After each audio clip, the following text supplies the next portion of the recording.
Meus queridos irmãos, estamos findando a campanha da colheita.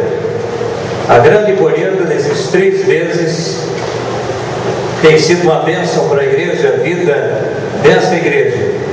As sementes que muitos que por aqui passaram semearam, plantaram no coração de milhares e centenas de pessoas. A colheita tem sido chegada, é momento de agradecermos a Deus. E nessa noite nós queremos ouvir o pastor Jorge França, formado no Seminário do Norte, lá em Recife. Ele estará compartilhando conosco esses dias preciosos, esses 2 dias. Amanhã estará conosco pela manhã e à noite, às 8 horas da manhã, teremos um café gostoso. Você é nosso convidado. Esperamos que toda a igreja, os amigos, possam vir conosco cear às 8 da manhã. Não é tão cedo. É bom tomar café cedinho, 5 horas, 6 horas, mas 8 horas também é bom. Então venham. Venham, estaremos com a participação especial de cada um de vocês na comunhão dos fiéis. À noite teremos uma programação especial. Vai ser interditado a rua e teremos uma programação aqui dentro. E ao findar, estaremos findando lá fora. Uma programação especial. Pastor Jorge França, secretário-geral da Convenção Batista Maranhense, um companheiro, um amigo de alguns anos, uma pessoa que nós temos um carinho muito grande, que está conosco para transmitir a palavra de Deus. Veio ele, sua filhinha, quer dizer, filhona, né? Ela não cresceu muito não, mas veio dirigindo. Ele estava no conselho, na reunião do conselho, e é realmente muito estafante, trabalho muito grande, mas está conosco, nos dando o privilégio da sua presença e da sua amizade. Faça uso da palavra e Deus o abençoe.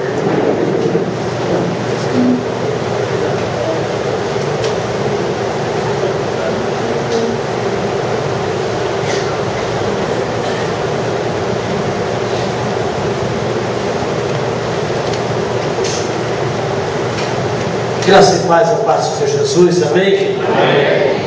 Fico muito feliz de estar com os irmãos aqui. Ainda há pouco estava recebendo um telefonema de um colega, pastor também da minha igreja, seu membro, pastor Nalber. Ele disse: rapaz, você está onde? Eu disse: eu estou em Parnaíba, no Piauí. Ele disse: rapaz, você está famoso, né? Fico muito feliz de estar com os irmãos aqui. Pense numa família que a gente se sente bem em estar com eles. Ricardo, Alba, né?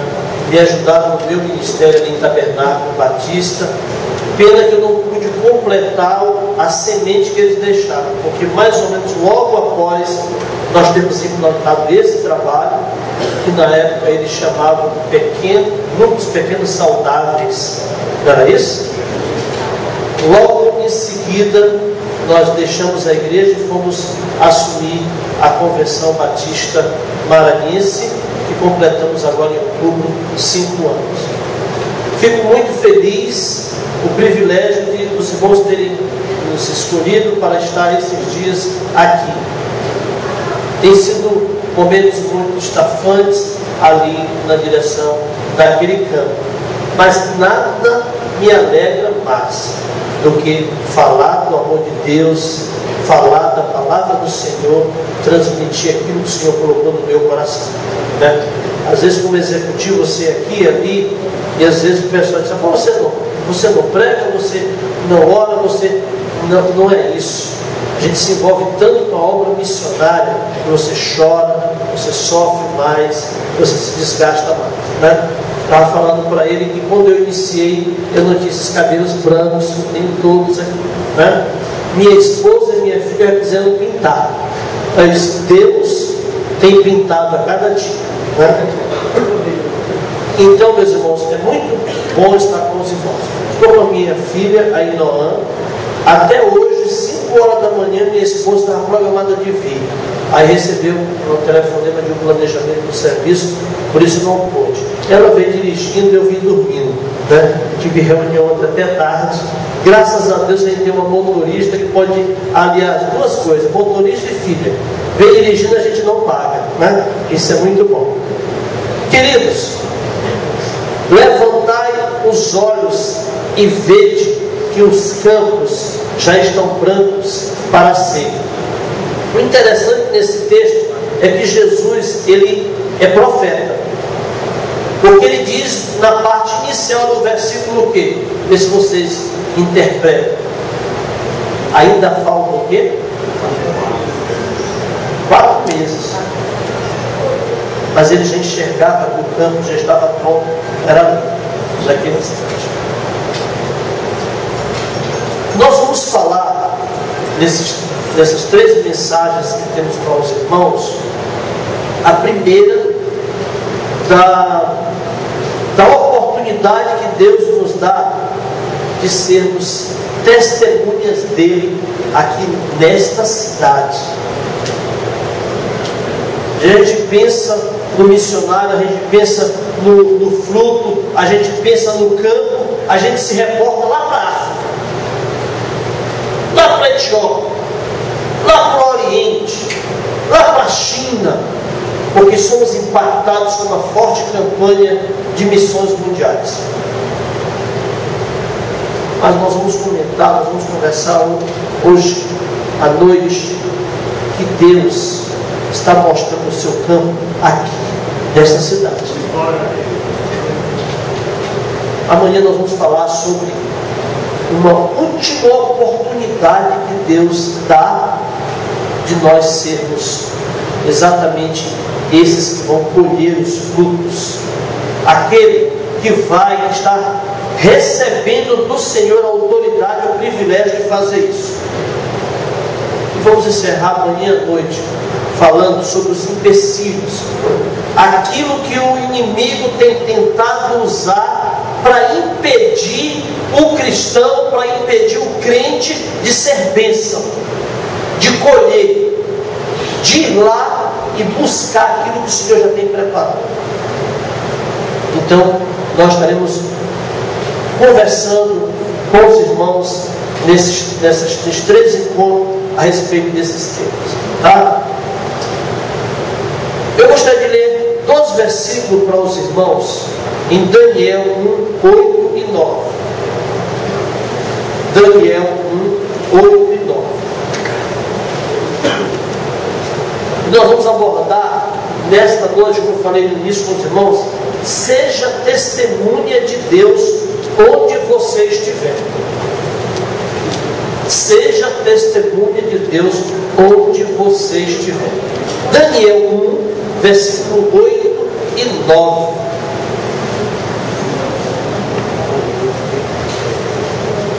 Daniel 1, versículo 8 e 9.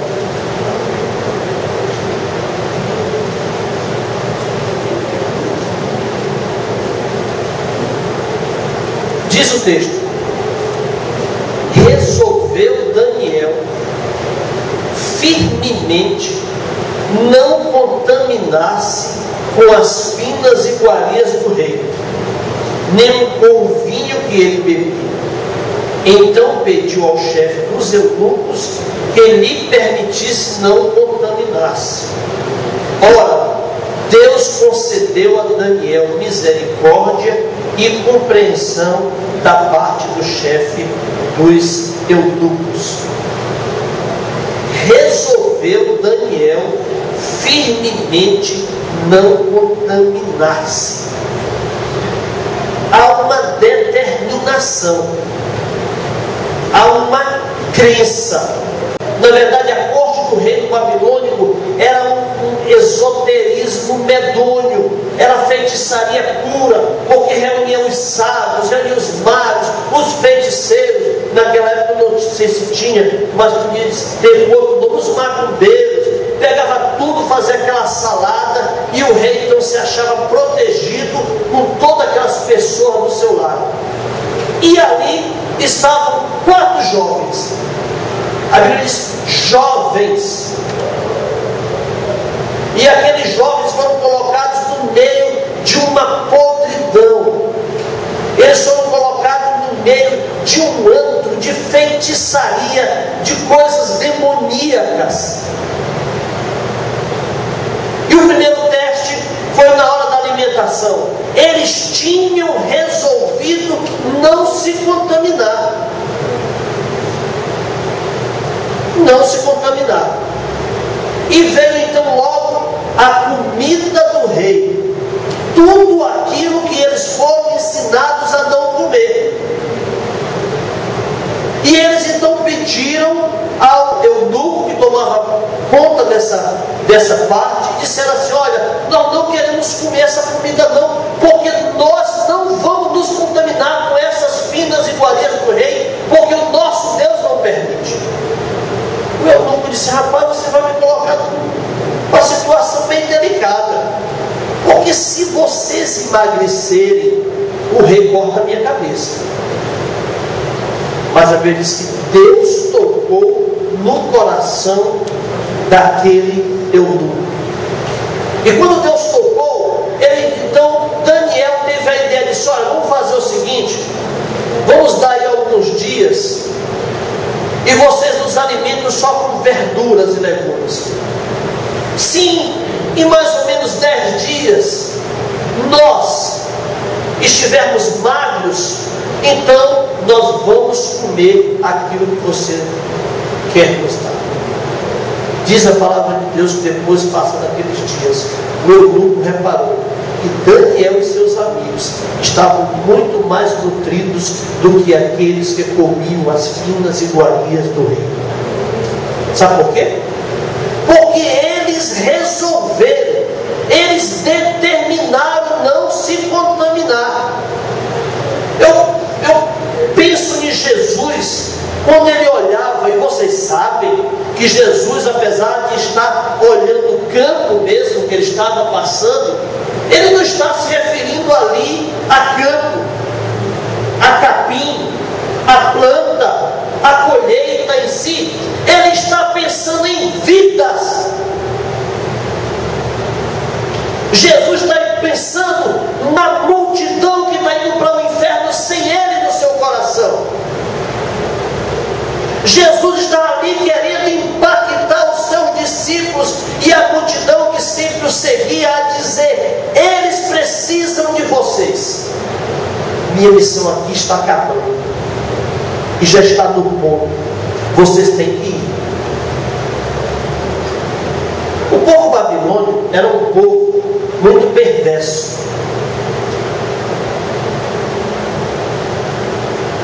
E aqueles jovens, ali no meio daquele povo, daqueles homens, interessante aqui uma observação, eram jovens. Geralmente, nós mais velhos, temos a mania de não querer confiar muito. Não, jovem é maduro. Não, jovem é só para força. Não, jovem não consegue fazer. Eu não acredito nisso não. A Bíblia diz que: jovens, vocês sois fortes porque tendes vencido o maligno. Sim, a juventude tem um poder muito grande também para não se influenciar. Para não se influenciar. Nós vivemos, tem um cântico muito interessante da Heloísa Rosa, eu gosto muito. Há um lugar, ela diz que há um lugar onde as pessoas não me influenciam. Ela está dizendo que só no céu. Então eu acredito que aqui na terra nós temos a convicção de não sermos influenciados pelo mundo. Porque Deus, o apóstolo Paulo, diz isso muito claramente. Ele nos colocou de uma forma que nós possamos transformar o mundo. Nós somos agentes de mudança. Você é um agente transformador onde você estiver. Agora isso é convicção, meu irmão. Isso é determinação. E aqueles jovens então ali tinham uma responsabilidade. Eles tinham de influenciar no reino babilônico.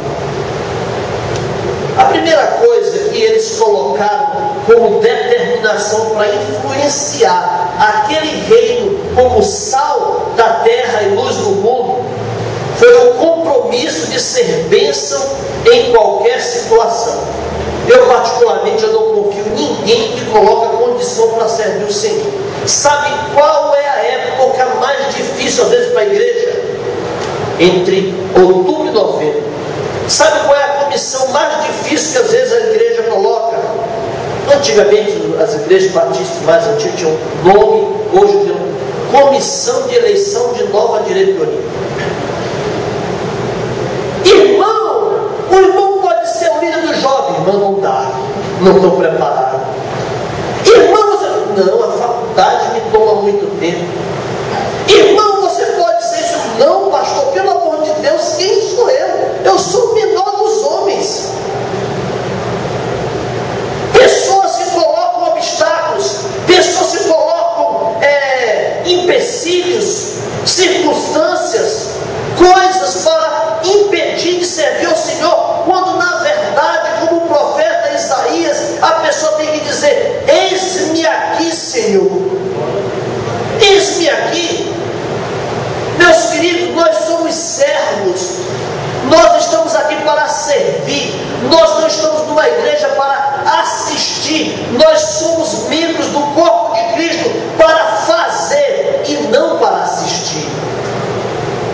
Quando o crente entender isso, ele determinar isso no seu coração, ele vai entender que não tem justificativa para não servir a Deus.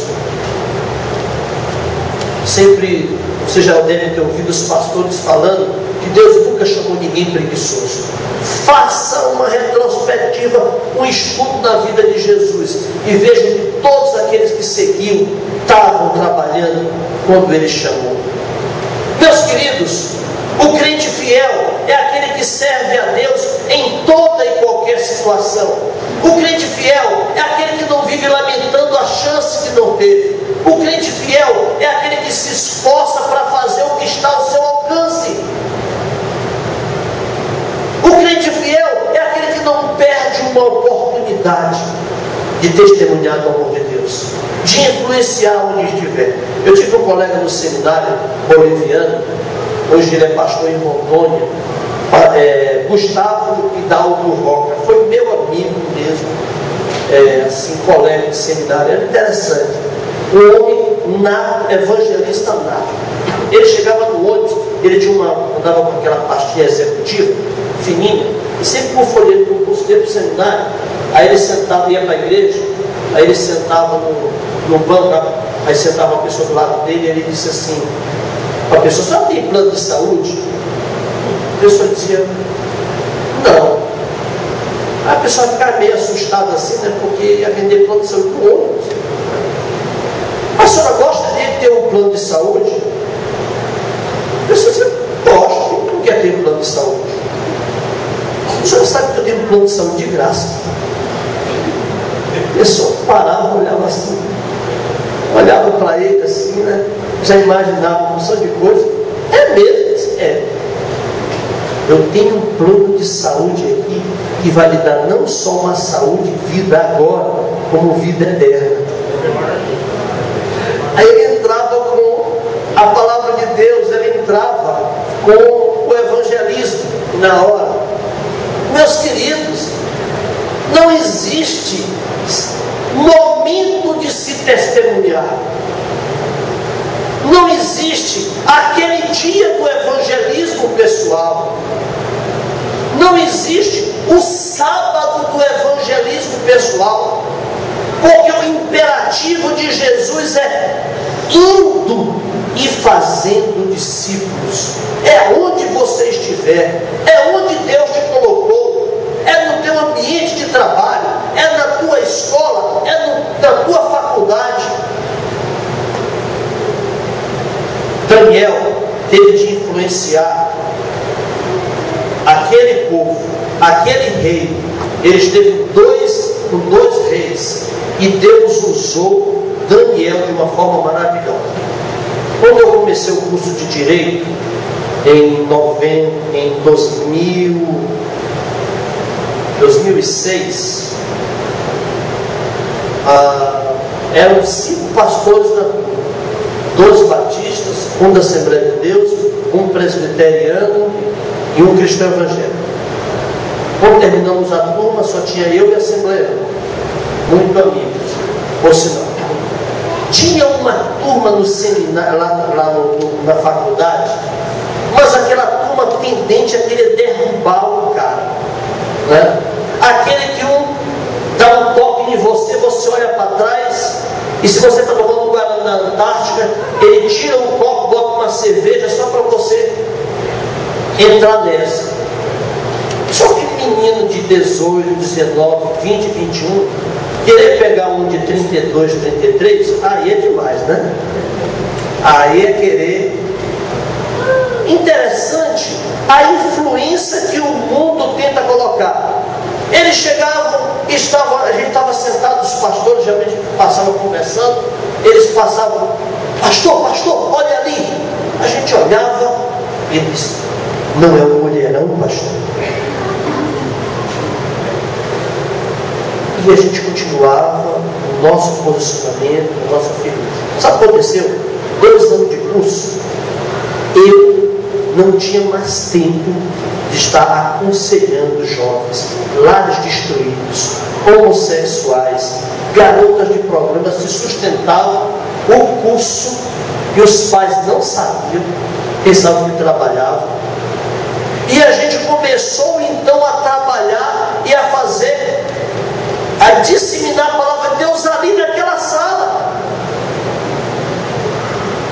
Onde você está? O campo está onde você está.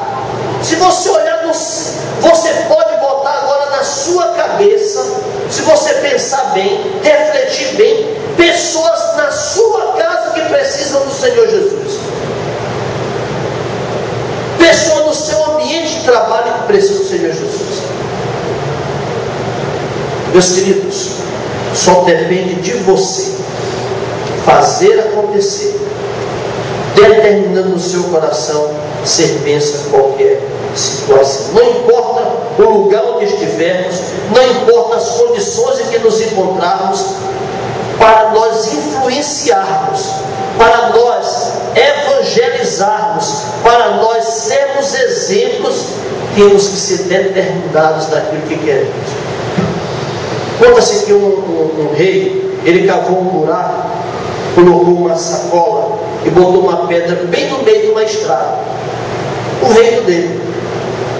E ali as pessoas passavam, os mercadores com as suas carroças ali de mercadoria que iam vender no centro da cidade, e passavam com dificuldade e tal, xingavam o rei, e o rei de longe só olhando, e as pessoas passavam lá.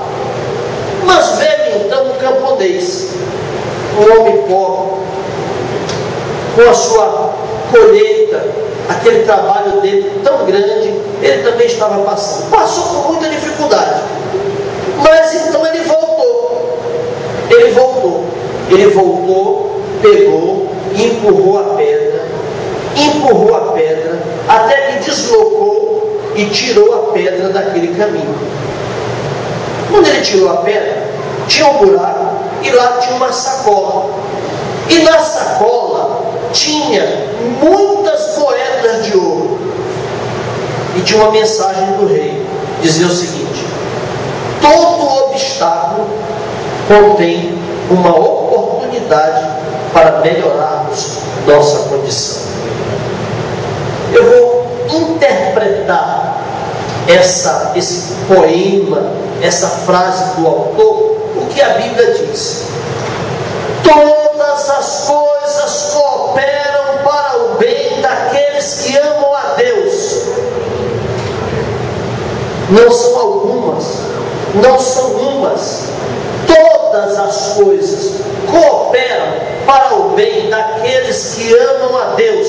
Então só temos que determinar isso no nosso coração. Eu vou ser bênção, eu quero ser bênção, eu quero influenciar, eu quero ver um campo que o Senhor tem me colocado ali onde eu estiver. A segunda coisa, não negociando o que é inegociável. Daniel e seus amigos conseguiram influenciar o reino babilônico, não negociando o que é inegociável.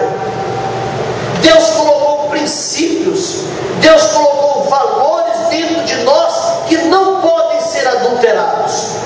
Daniel disse: não vamos nos contaminar com as finas iguarias do rei.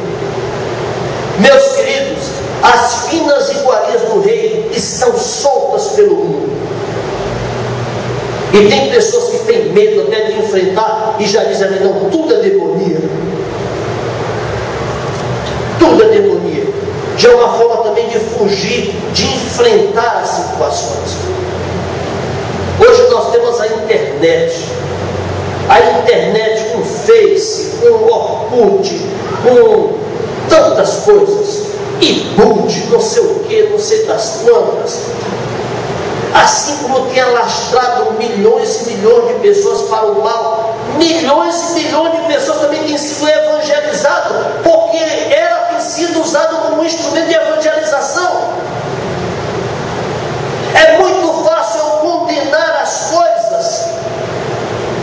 O difícil é, às vezes, eu me adequar e me preparar para enfrentar e influenciar através daquilo. Quando o diabo chegou na tentação e disse para o Senhor Jesus: atira-te daí, atira-te. E o Senhor Jesus, porque Deus, está escrito que Deus dará ordem aos seus anjos para te ampararem, você não vai tropeçar em pedra alguma. Era mentira? Não, era verdade. Que foi que Jesus disse: não tentarás. Eu vou tentar, meu Deus.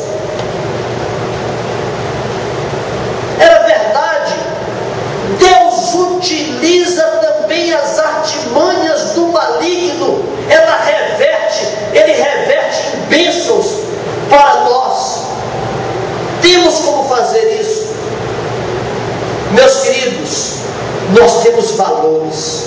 Meus queridos, nós temos influência firme, marcada dentro de nós.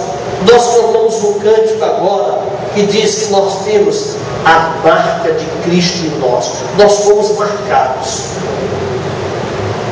E milhares e milhares de pessoas estão nessa cidade também precisam ser marcadas.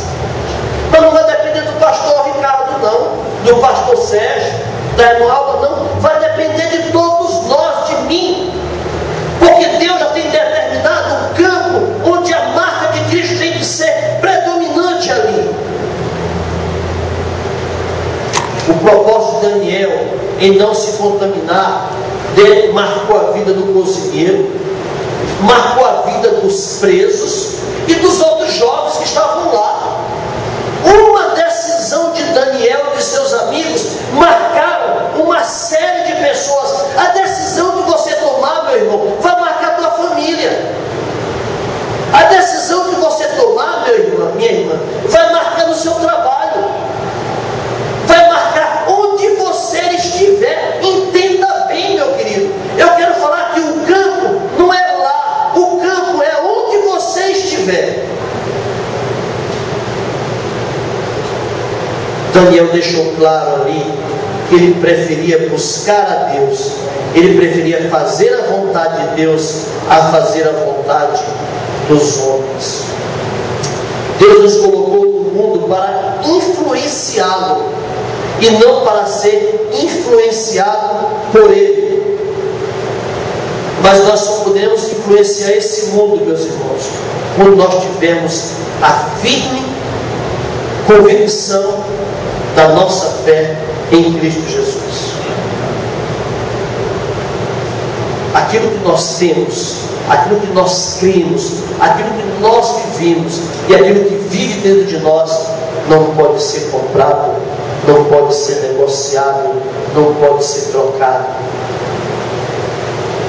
Ele tem que ser repassado para os outros. Uma criancinha foi comprar um daqueles sorvetes Sandro, não sei se está bem, uma sorveteria meio chique lá, e ele foi e pediu para a garçonete: eu gostaria de um sundae. Aí a garçonete pegou e disse: custa tanto. Aí ele contando as moedinhas, né? Aí não deu. Ele contou assim, disse: quanto é um sorvete simples então? Ela disse: tanto. E já aborrecida, que ela queria atender os clientes mais chiques, né? E ele então contou, me deu um sorvete simples. Aí ela pegou, serviu ele pegou, se deliciou ali com aquele sorvete simples e tal. Na hora, ela trouxe a conta, botou a conta perto dele, e ele então pegou as moedas e colocou ali na conta. Botou 12 grupinhos de moedas. Quando o garçonete veio, começou a limpar a mesa, e ela olhou aquilo, ela começou a chorar compulsivamente. Mas limpava a mesa e chorava. Os fregueses, as pessoas estavam lá, não entendiam muito o porquê. Mas o motivo do choro daquela mulher é que o rapaz, o garotinho, ele tinha deixado o valor do sorvete que ele tinha comprado e tinha deixado o valor da gorjeta. Na verdade, o dinheiro que ele tinha dava para comprar o sorvete mascado, mas ele não comprou porque ele queria deixar uma gorjeta para aquela mulher. Valores, princípios. Minha filha teve um processo alérgico. Eu estava em Bacabal, uma cidade, 300 e poucos quilômetros. Você é de lá, é? Tá bom. Parabéns. E ela teve esse processo alérgico. Eu estava numa palestra no Congresso de Jovens, tive de voltar imediatamente. Então, esse carro 1.0 aí, ele conheceu quase 160 para eu voando por aquelas estradas, Deus me guardando. Porque quem sabe que é um processo alérgico sabe o perigo que é. E eu voltei, ela sozinha, mãe não estava viajando. E eu voltei. Eu fui na farmácia comprar não sei se é o nome agora, daquele antialérgico. Coralamina. Eu estava lá na fila, aí peguei. Eu me lembro que no porta-moeda do carro, eu tinha uma cédula de 100 e uma de 50. Na pressa, eu peguei uma e paguei o caixa. Fui na Big Ben da Coab. Ela pegou, então me entregou o troco. Ela me entregou uma nota de 50, outra de 25, algumas moedas. Eu peguei aquele dinheiro e fiquei em dúvida. Será que eu dei a nota de 50 ou a de 100 para ela? Se eu dei a de 100, né, ela ainda tinha dinheiro a menor, ela me deu a menor. Mas se eu dei a de 50, ela me deu a maior. Ficou aquela dúvida. Eu voltei para o carro, o vigilante estava bem assim, eu disse, eu acho que essa caixa me deu o dinheiro errado. Quando você diz isso, a mentalidade das pessoas vem para quê? Como se você tivesse recebido o troco a menor. Porque é difícil o cara voltar quando recebeu a maior. Tudo bem. Aí naquele momento eu fui lá no carro. Quando eu abri o porta-moeda, a nota de 100 estava lá. Aí eu voltei pro caixa. Aí tinha uma fila, eu atalhei e disse assim, por favor, eu acho que a senhora me deu um troco errado. Quando eu disse isso, aquela mulher me olhou. Meus irmãos, se fosse uma faca aquele olho, meu crânio tinha sido partido no meio. O caixa que estava do lado dela acompanhou, né? Porque ela pensou o seguinte, esse cara vai dizer que eu dei troco a menor para mim. E eu estou certo. Aí eu continuei. Quando ela disse assim, porque eu lhe dei uma nota de 50 e você me deu um troco de 100. Você me deu a maior.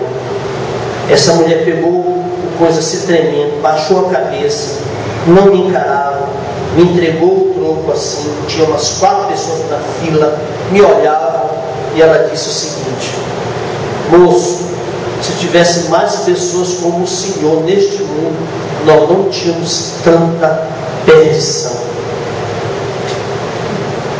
Meus irmãos, o influenciar depende de nós. Essa mulher só saberia do desfalque no final. Depende de mim, depende de você influenciar no campo onde você está. E a última coisa,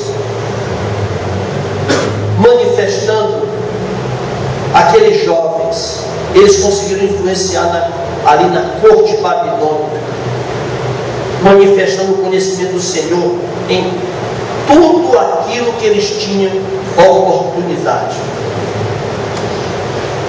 Eu vou resumir rapidamente duas situações que aconteceram na vida daquele jovem.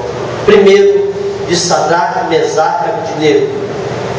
Aquele jovem, o rei baixou um decreto de que todos deviam se ajoelhar diante de uma estátua do rei. Aquele jovem disse: nós só nos ajoelhamos para o nosso Deus. A Bíblia diz que o rei ficou com tanto ódio daqueles jovens que condenou eles à fornalha, e a Bíblia usa uma redundância, fornalha de fogo ardente, né? Se alguém encontrar um fogo frio, que diga, né? Mas a Bíblia usa, não é à toa, a Bíblia quer expressar a potência, a gravidade, a intensidade da coisa. A Bíblia diz que quando os guardas pegaram, amarraram aquele jovem e jogaram dentro da fornalha, que o rei mandou várias vezes mais aquecer além do normal, os guardas que jogaram os jovens lá morreram tostados. Está na Bíblia, eu estou citando aquilo que está na Bíblia, o texto. Depois de jogado lá alguns minutos, aqueles jovens foram desatados e começaram a andar no meio do fogo. O rei não entendia, e ele não entendia muito menos porque em vez de 3 ali, tinham 4, porque uma era a manifestação do Senhor no meio deles, dizendo: vocês não se influenciaram por eles, mas vocês vão influenciar. E o rei então disse: Sadraque, Mesaque, Abednego, saiam daí, filhos do Deus Altíssimo. Porque eles resolveram não se influenciar. O outro caso foi de Daniel. Armaram uma armadilha lá para Daniel, uma lei do rei, que todo mundo só devia se ajoelhar ou dar honras ao rei, e não mais a Deus algum. E Daniel tinha uma rotina, uma devoção. 3 vezes ao dia ele se ajoelhava em direção ao templo de Israel, em direção à sua cidade, e ali ele adorava a Deus. Foi condenado, e condenado à cova dos leões, ser jogado na cova dos leões. E o rei também estava com raiva, porque quando eles faziam isso, eles deixavam os leões sem se alimentar 7 dias. Meu irmão, o leão já é faminto, 7 dias com fome, né? Imagina o pastor Ricardo 7 dias sem comer. É difícil, né? A história conta que quando eles jogavam as pessoas, antes delas baterem no solo, já eram estraçalhadas no ar pelos leões, por causa da fome. O rei gostava de Daniel. O rei gostava. Foi uma armadilha. O rei não dormiu a noite todinha, na noite que Daniel foi jogado lá. Ele passou a noite em claro. Logo pela manhã ele correu e foi lá e disse: Daniel, Daniel, seu Deus te livrou dos leões, Daniel. E Daniel respondeu: meu rei, o meu Deus me livrou da boca desses leões. Daniel, saia, Daniel. Imediatamente mandou que aqueles que tinham armado aquilo fossem jogados na cova dos leões. Diz a palavra de Deus que antes deles tocarem o chão, os leões estraçalharam-se os ossos de todos. Mas sabe por quê? Porque Daniel determinou firmemente influenciar.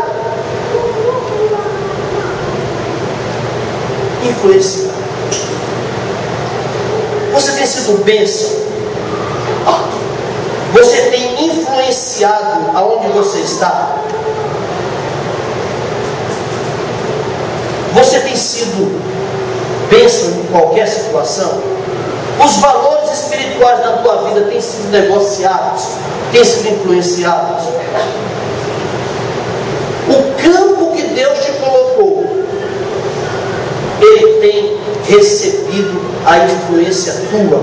Deus tem sido exposto, propagado por causa da tua vida, por causa da tua influência, do teu exemplo, onde você está. A mensagem desta noite nos traz a essa convicção: eu tenho que ser exemplo, eu tenho que influenciar no campo aonde Deus me colocou. Feche seus olhos agora, vamos orar ao Senhor. Pai, nos colocamos no teu altar, Senhor, porque senão aí tínhamos entendido ainda onde é o meu campo, onde é o nosso campo. E nesta noite, então, fique claro, Deus. Fique claro, Senhor,